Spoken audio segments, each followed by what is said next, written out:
নতুন বছৰটো আপোনালোকৰ সুখেৰে ভৰি পৰক, শান্তিৰে ভৰি পৰক আৰু খুব হেলদি হৈ থাকক। এন্টি এজিং ড্ৰিংক ললে হেল্থ আৰু স্কিন ইয়ং হৈ থকাত হেল্প হ'ব। ইয়ং মানে কি? একেষাৰে ক'ব লাগিব শৰীৰৰ এনাৰ্জি। বয়স হয় আৰু বয়স হ'বই। বয়স হোৱা মানে শেষ হৈ যোৱা সেইটো নহয়। বয়স হোৱা মানে বুঢ়া হৈ কমজোৰ হৈ যোৱা সেয়া নহয়। আপোনাৰ বয়স হৈছে কিন্তু আপোনাৰ কাম কৰি থকাৰ শক্তি আছে, তাৰ মানে আপুনি এজন ইয়ং মানুহ। বহুত বয়সলৈকে কেনেকে ইয়ং হৈ থাকিব পৰা যায়? ইয়ং হৈ থাকিবলৈ কেইটামান এন্টি এজিং ড্ৰিংক ব্যৱহাৰ কৰক।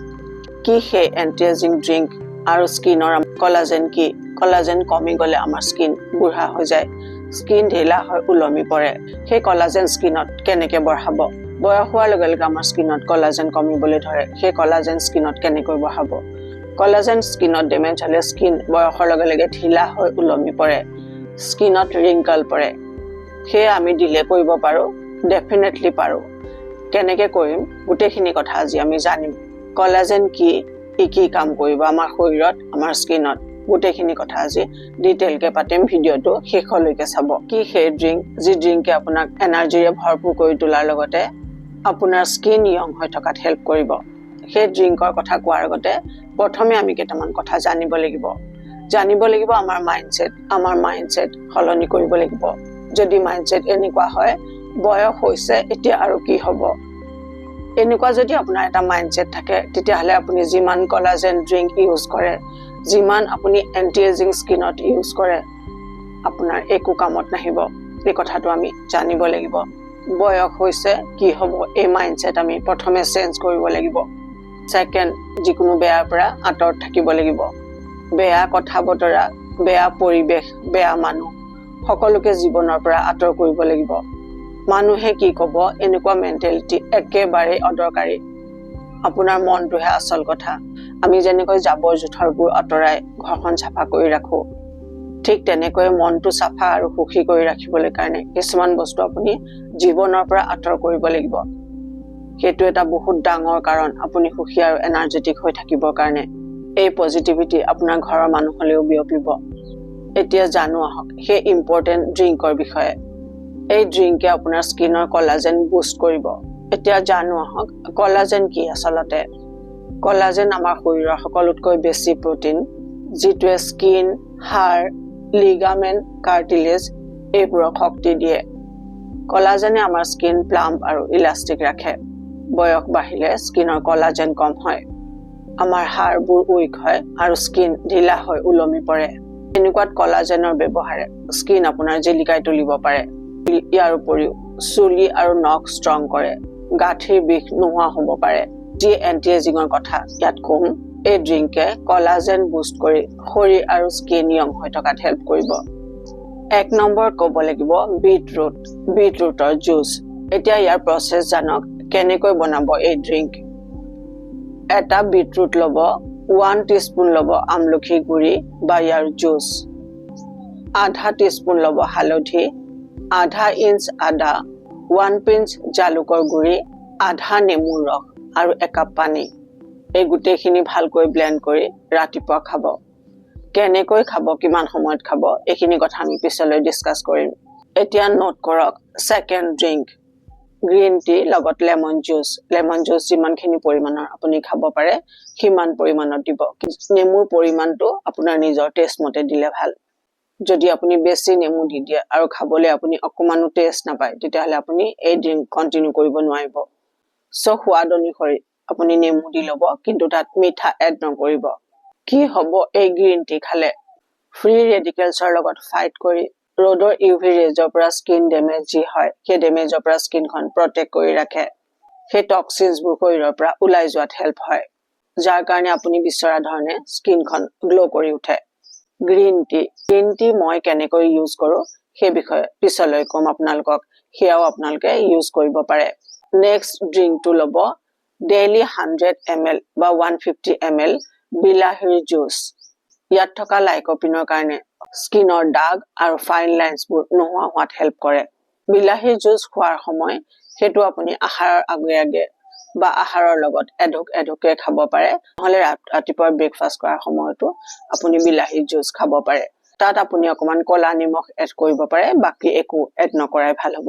নেক্সট ড্ৰিংক ল'ব পাৰে আমলখিৰ জুচ। ইয়াত ভিটামিন চি বহুত পৰিমাণে থকাৰ কাৰণে স্কিনখন চাইন কৰে, স্কিনত ৰিংকল পৰিবলৈ নিদিয়ে। এইবোৰত থকা এন্টিঅক্সিডেন্ট লাইক বিলাহীত থকা লাইকোপিন, আমলখিত থকা ভিটামিন চি এইবোৰে কলাজেন প্ৰডাকশ্যন বঢ়ায়, ইনফ্লামেশ্যন ৰিডিউচ কৰি স্কিন হাইড্ৰেট কৰি ৰাখে, শৰীৰ ডিটক্স কৰি স্কিনত এক বিশেষ ধৰণৰ গ্লো দিয়ে উইদাউট ছাপ্লিমেণ্ট। বিটৰুটে ব্লাড ফ্ল' ইম্প্ৰুভ কৰে। যি ড্ৰিংকৰ কথা ক'লো সদায় সেইকেইটা ফ্ৰেছ ইউজ কৰিব। আপুনি জাষ্ট বনাব আৰু খাব। আটাইকেইটা ড্ৰিংক আপুনি ৰাতিপুৱা আহাৰৰ লগত খাব পাৰে বা দুপৰীয়া আহাৰৰ লগতো খাব পাৰে। এঢোক এঢোকৈ আহাৰৰ মাজে মাজে আপুনি এই ড্ৰিংক খাব পাৰে। বিটৰুটৰ যি জুচ বনাব তাত আদা আৰু হালধি প্ৰথমে কম পৰিমাণৰ আপুনি ব্যৱহাৰ কৰিব। ইয়াত কোৱা হৈছে হাফ টিস্পুন হালধি আৰু আধা ইঞ্চ আদা। সেই পৰিমাণটো আপুনি প্ৰথমতে কম পৰিমাণৰ ইউজ কৰিব, পিছলৈ বঢ়াই নিব পাৰে। এই ড্ৰিংক লওঁতে লগত বেলেঞ্চ ডায়েট ল'ব, তেতিয়া আপুনি বহুত ভাল ৰিজাল্ট পাব। এতিয়া বেলেঞ্চ ডায়েট বুলি ক'লে কি বুজিব, খুব বেছি বুজাৰ দৰকাৰ নাই। ইয়াত মই ক'ম, ইয়াত আপুনি এটা সহজ পদ্ধতি ইউজ কৰিব পাৰে বেলেঞ্চ ডায়েট হিচাপে। যি আপুনি আহাৰ খাব সেই আহাৰ কৰাৰ আগতে বতৰৰ ফল মূল 3 প্ৰকাৰৰ বতৰৰ ফল মূল খাই পেলাই আপুনি আহাৰ খাব। সেই আহাৰ সদায় সহজ আৰু সোনকালে হজম হোৱা আহাৰ খাব পাৰিলে ভাল। যি আহাৰ খালে আপোনাৰ গাটো গধুৰ নালাগে তেনেকুৱা আহাৰহে আপুনি খাব পাৰিলে ভাল। এতিয়া মই ক'ম মই গ্ৰীণ টি কেনেকে খাওঁ। মাৰ্কেটৰ গ্ৰীণ টি জেনেৰেলি মই বেছি প্ৰিফাৰ নকৰোঁ। চ' সেইকাৰণে মই ঘৰত যিবোৰ মোৰ ঘৰত ফল মূলৰ গছ আছে সেই ফল মূলৰ গছৰ পাত আৰু স্পাইচ, লং, ডালচেনি, ইলাচি যিবোৰ আছে সেইবোৰেৰে একাপ চাহ বনাই খাওঁ। মই এটা ভিডিঅ'ত দিছিলোঁ, আপোনালোকে চাইছেনে নাই গম নাপাওঁ, তথাপিও মই এবাৰ কৈ দিওঁ আপোনালোকক কি হিচাপত মই হেল্ডি চাহকাপ বনাই খাওঁ। মই চাহকাপত প্ৰথমতে দিওঁ লং, ডালচেনি, ইলাচি আৰু দিওঁ কেঁচা হালধি, অকণমান জালুক, তুলসী পাত, আমৰ পাত, নেমুৰ পাত, মধুৰি পাত, গোটেইকেইটা বস্তু মিহলাই 7 মিনিট মানৰ কাৰণে পানীত উতলাই মই সেই কাপ চাহ খাওঁ। কেতিয়াবা তাত মিঠা এড কৰোঁ, কেতিয়াবা নকৰোঁ। আপোনালোকেও ঠিক তেনেকৈ যদি আপোনাৰ ঘৰত ফল মূলৰ গছ নাই, যিবোৰ আমি মছলা খাওঁ, ধৰি লওক লং, ডালচেনি, ইলাচি, কেঁচা হালধি, আদা, সেইবোৰতো ঘৰত জেনেৰেলি থাকেই, তাৰে আপুনি একাপ চাহ বনাই পেলাই খাব পাৰে। আৰু তুলসী পাত, তুলসী গছ সকলোৰে ঘৰত থাকেই। চ' এই গোটেইকেইটা বস্তু মিহলাই আপোনালোকে একাপ চাহ বনাই খাব পাৰে। 2 দিনমান খাব, এই চাহ আপোনাৰ হেবিট হৈ যাব, আপুনি অন্য চাহ খাবলৈ নিবিচাৰিব। কিমান হেল্থত বেনিফিট দিব এই বস্তুখিনিয়ে, এই চাহকাপে, ক'বলৈ মোৰ ভাষা নাই কোনো। চ' এনেকে খাই চাওকচোন, আপোনালোকে ভাল পাব। Ageing is natural part of life. কোনে ক'ব পাৰে আপুনি ইয়াক ইজিলি ল'ব নোৱাৰে বুলি। আৰু এই এজিং প্ৰচেছ শ্ল' কৰিব পৰা ক্ষমতাও আপোনাৰ আছে। স্কিনৰ টেক কেয়াৰ, লাইফষ্টাইল হেবিট এইবোৰে এজিং প্ৰচেছত ইম্পৰ্টেণ্ট ৰোল প্লে কৰে। আপুনি যি খায় সেয়া সিমানেই ইম্পৰ্টেণ্ট যিমান ইম্পৰ্টেণ্ট স্কিনত কিবা লগোৱাটো। যিকেইটা ড্ৰিংকৰ কথা ইয়াত কোৱা হ'ল সেই ড্ৰিংকেইটাই আপোনাক ভিতৰৰ পৰা বাহিৰলৈকে অদ্ভুত ধৰণৰ কাম কৰিব। যদি সহজতে আমি এই ড্ৰিংক ইউজ কৰি এণ্টি এজিঙৰ বেনিফিট ল'ব পাৰোঁ, তেতিয়াহ'লে দামী দামী স্কিন কেয়াৰ দৰকাৰ কি বাৰু, যিবোৰে আপোনাৰ স্কিনত বিশেষ কাম দিব পাৰে বুলি আশা কৰিব নোৱাৰি। On the other hand, anti ageing drink যিমান ছেফ সিমানেই হেল্ডি। আপোনাক য়ং দেখাব পাৰে আৰু ফিট কৰি ৰাখিব পাৰে। এণ্টি এজিং ড্ৰিংক ইউজ কৰি আপুনি এজিঙৰ চিমটমছবোৰ ডিলে কৰিব পাৰে। এণ্টি এজিং কি হয় আচলতে? বয়স বঢ়াৰ যি স্পষ্ট লক্ষণ, লাইক ৰিংকল, স্কিন গ্ল' নাইকিয়া হৈ যোৱা, স্কিনত বিভিন্ন ধৰণৰ দাগ হোৱা, আৰম্ভণিতে স্কিনত সৰু সৰু ৰেখা পৰা, সেইবোৰ কম বা নাইকিয়া কৰাৰ কাম কৰে এণ্টি এজিঙে। এইটো এটা এনেকুৱা প্ৰচেছ যাৰ মানে হৈছে শৰীৰক ভিতৰৰ পৰা নিউট্ৰিশ্যন দিয়া, যাতে স্কিন হেল্ডি আৰু গ্ল' কৰি উঠে। ইয়াৰ লগে লগে মন কৰিব লাগিব আপুনি আহাৰ কি খায়। আহাৰত কিছু মন দিব লাগিব। শুদ্ধ আৰু সহজে হজম হোৱা আহাৰ আপুনি ল'ব লাগিব। আৰু জানক কেইটামান এণ্টি এজিং এক্সাৰচাইজ। এই এক্সাৰচাইজবোৰ কৰিলে ডেইলি অলপ অলপ সময়, একেবাৰে নকৰাতকৈও 2 মিনিটো কৰিব পাৰে, 1 মিনিটো কৰিব পাৰে বা 5 মিনিটো কৰিব পাৰে। একেবাৰে নকৰাতকৈ আপুনি ডেইলি অকণ অকণকৈ কৰিলেও আপুনি বহুত প্ৰফিট পাব। এই ড্ৰিংক ব্যৱহাৰ কৰক আৰু ব্যৱহাৰ কৰি সুস্থ হৈ থাকক আৰু স্কিন আপোনাৰ জিলিকাই তোলক। এনেকুৱা হ'ব নালাগে যে স্কিনখনত আমি বহুত পৰিমাণে মেকআপ কৰিলো আৰু সেই মেকআপ বিলাক ধুই দিয়াৰ লগে লগে আমাৰ স্কিনৰ আচল লেয়াৰটো ওলাই পৰিলে। এনেকুৱা হ'ব নালাগে। আমাৰ স্কিন, আমাৰ হেল্থ সদায় ৰেডি হৈ থাকিব লাগে যে ক'ৰবাত যেতিয়া আমি যাওঁ তেনেকৈ আমি গুচি যাব পৰা হ'ব লাগে, কোনো ধৰণৰ মেকআপ নকৰাকৈ। বয়স হওক, বয়স হৈছে আপোনাৰ, কিন্তু আপুনি গ্ৰেচফুলি বয়স হোৱাটোহে দৰকাৰ। যত্ন সদায় লাগে, চব বস্তুতে যত্ন লাগে। আপুনি ডেফিনেটলি আপোনাৰ ল'ৰা ছোৱালীক যত্ন কৰে, আপোনাৰ ঘৰখন যত্ন কৰি ৰাখে ভাল হ'বলৈ, কিন্তু আপুনি নিজক যত্ন কৰিবলৈ পাহৰিব নালাগে।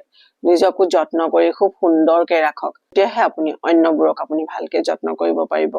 চ' আজি আছিল আমাৰ ইমানখিনি কথা এন্টি এজিং ড্ৰিংকৰ বিষয়ে। আগলৈ আৰু ভিডিঅ' পাই থাকিব, কেনেকৈ আমি হেল্ডি, য়ং আৰু সুখী হৈ থাকিব পাৰোঁ, কেনেকৈ আমি স্কিনখনক আৰু ধুনীয়াকৈ যত্ন ল'ব পাৰোঁ আৰু সুন্দৰকৈ আমি স্কিন ৰাখিব পাৰোঁ। চ' ভিডিঅ'টো খুব শ্বেয়াৰ কৰিব আৰু নতুনকৈ অহাসকলে চেনেল ছাবস্ক্ৰাইব কৰি ল'ব, নহ'লে আহিবলগীয়া ভিডিঅ'ৰ নটিফিকেশ্যন আপোনালোকে মিছ কৰি যাব। চ' খুব সুন্দৰ হৈ থাকক, খুব সুখী হৈ থাকক, নিজৰ বহুত বহুত যত্ন ল'ব। মোৰ শুভেচ্ছা থাকিল।